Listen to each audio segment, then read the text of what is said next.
In this video, we're going to take a quick look at the funeral scene that you see at the beginning and the end of the game. There were a couple of odd things about it, so I thought, hey, let's check it out. First, the big question.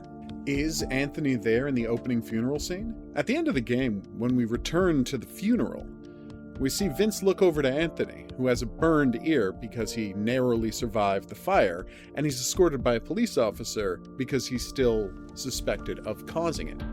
So I decided to go back to the original funeral scene and use the unlocked camera to look around and see if the developers had bothered to put Anthony and the police officer there.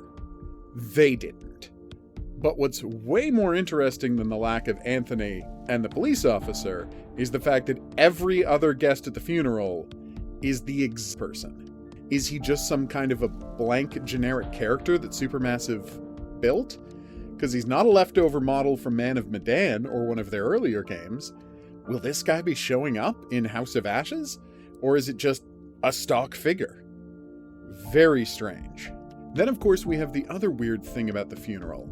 At the end, you can see that the police officer escorting Anthony to the funeral is really clearly the state trooper from the start of the game. This of course makes no sense whatsoever. A, it was 48 years ago, so that guy wasn't born yet.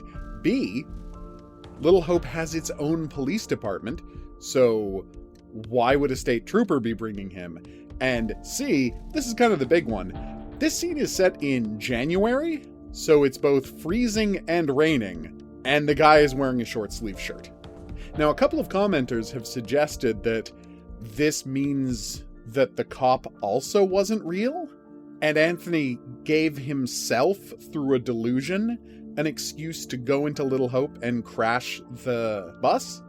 But I don't think that's accurate. After all, we see Vince interacting with the cop in the Arrested endings, and also the fact that the cop isn't dressed for the weather at all suggests that this is just the developers getting a little lazy, because if Anthony was creating the cop out of his head, a really good clue would be that this is the middle of the summer. Why is the cop dressed for a cold, wet winter's day? So no, I'm pretty sure the cop is real, but it is pretty interesting that he showed up in the ending sequence flashback. I've been the Hidden Object Guru. Thanks so much for watching the video. You can always come back for more Dark Pictures content. I'll see you back here for the next thing, but until then I'm going to say au revoir.